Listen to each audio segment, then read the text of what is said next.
सभी को मेरा जय श्री राधे कृष्णा। मैं दो शब्द आज मित्रता के ऊपर कहना चाहूँगी कि इंसान का सबसे बड़ा पहला मित्र तो उसका स्वास्थ्य होता है।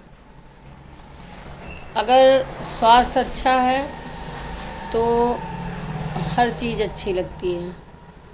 मैंने देखा आजकल बीमारियां इतनी फैल गई हैं कि इंसान खुश रहना भी चाहता है तो उसका स्वास्थ्य उसे अच्छा नहीं रहने देना चाहता।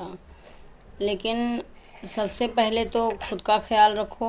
जब स्वयं को खुशी होगी तो दूसरों में भी खुशी बांटने में अच्छा लगता है। और दूसरा मित्र जो अपने सगे संबंधियों से भी बढ़कर साथ निभा जाए। हर मुश्किल घड़ी हो या खुशी की कोई घड़ी हो, वो तुम्हारे साथ हो, भी तुम्हें आत्मविश्वास से भरपूर रखें। तीसरा कि जो तुम्हें सही मार्गदर्शन दे, कभी मंजिल भटकाए नहीं। और शायद मैं ये कह भी इसलिए रही हूँ क्योंकि ज़्यादातर मैं देखती हूँ मेरा भी स्वास्थ्य सही नहीं रहता। जब स्वास्थ्य अच्छा नहीं होता है तो हर खुशी थोड़ा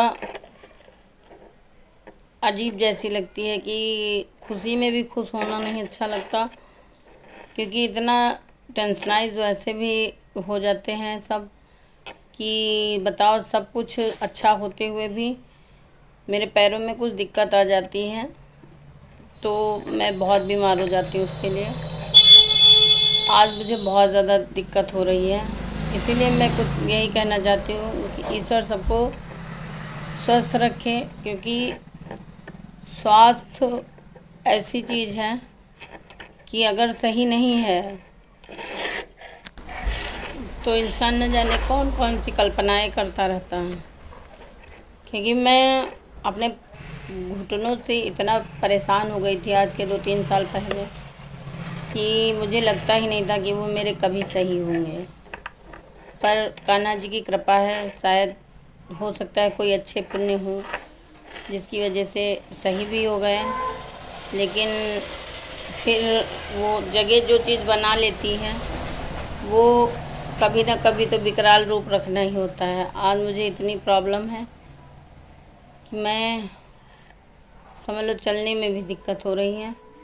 इसीलिए मैंने ये एक ब्लॉग छोटा सा डाला कि प्लीज़ आप सभी लोग, हमारे यूट्यूब प्रेमी, हमारे श्याम प्रेमी जितने भी हैं, ऑल फ्रेंड, हम तो यही दुआ करेंगे कि ईश्वर सबको स्वस्थ रखे, मस्त रखे और अपने अपने काम में व्यस्त रखें, क्योंकि स्वास्थ्य से बढ़कर कोई संगी नहीं होता।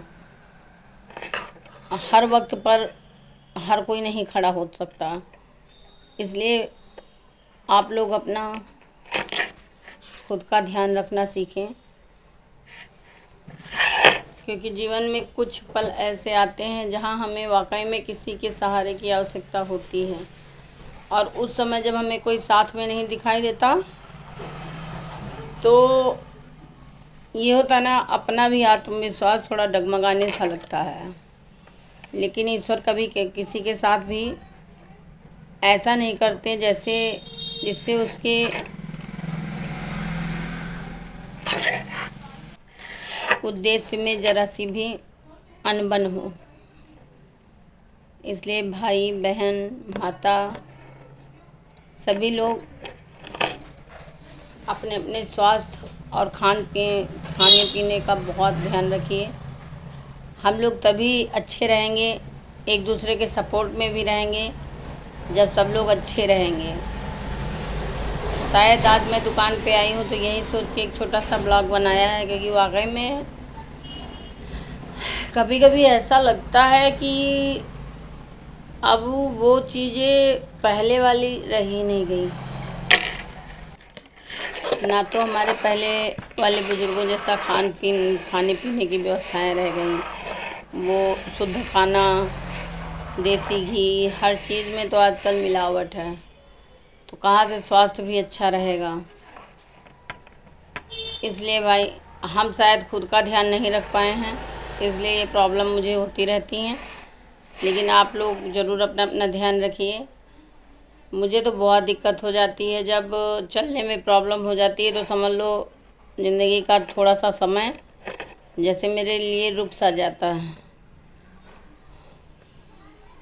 दूसरों पर आश्रित रहना अपने आप में एक खींच जैसा लगता है, लेकिन ईश्वर करे किसी को किसी के ऊपर आश्रित होकर न रहना पड़े। सब स्वस्थ रहें, सब मस्त रहें। बस थोड़ा सा मन की भावनाएं आ गई जो मैंने व्यक्त किया, और शायद अपनी तकलीफ़ देख के ही दूसरों की तकलीफ़ याद आती है कि ईश्वर किसी को ऐसी दिक्कत न दे जो वो कुछ ऐसा मन में विचार आता है कि अपने में इतनी दिक्कत है। तो मान लो दुनिया में बहुत सारे ऐसे लोग पड़े होंगे जिनको कितनी प्रॉब्लम होती है। हम लोग सोचते हैं कि जब अपने ऊपर पड़ता है तो हाँ ये तकलीफ़ है, लेकिन दुनिया में बहुत सारे ऐसे हैं जिन्हें वाकई में इतनी ज़्यादा तकलीफ़ होती है, शायद वो बेचारे बयान भी नहीं कर सकते। हमने तो आज ब्लॉग बनाया, चलो उसी में अपने मन की भावना, अपने मन के भाव कुछ कई बातें प्रकट कर देते हैं, लेकिन कुछ तो कह भी नहीं पाते हैं। इसलिए सबके प्रति उदारता का भाव ज़रूर रखें और सबके प्रति सोच अच्छी रखें। जब दूसरों का भला चाहोगे तो ईश्वर अपना अनुभल कैसे कर सकता है। जय श्री राधे कृष्णा, जय श्री राधे राधे।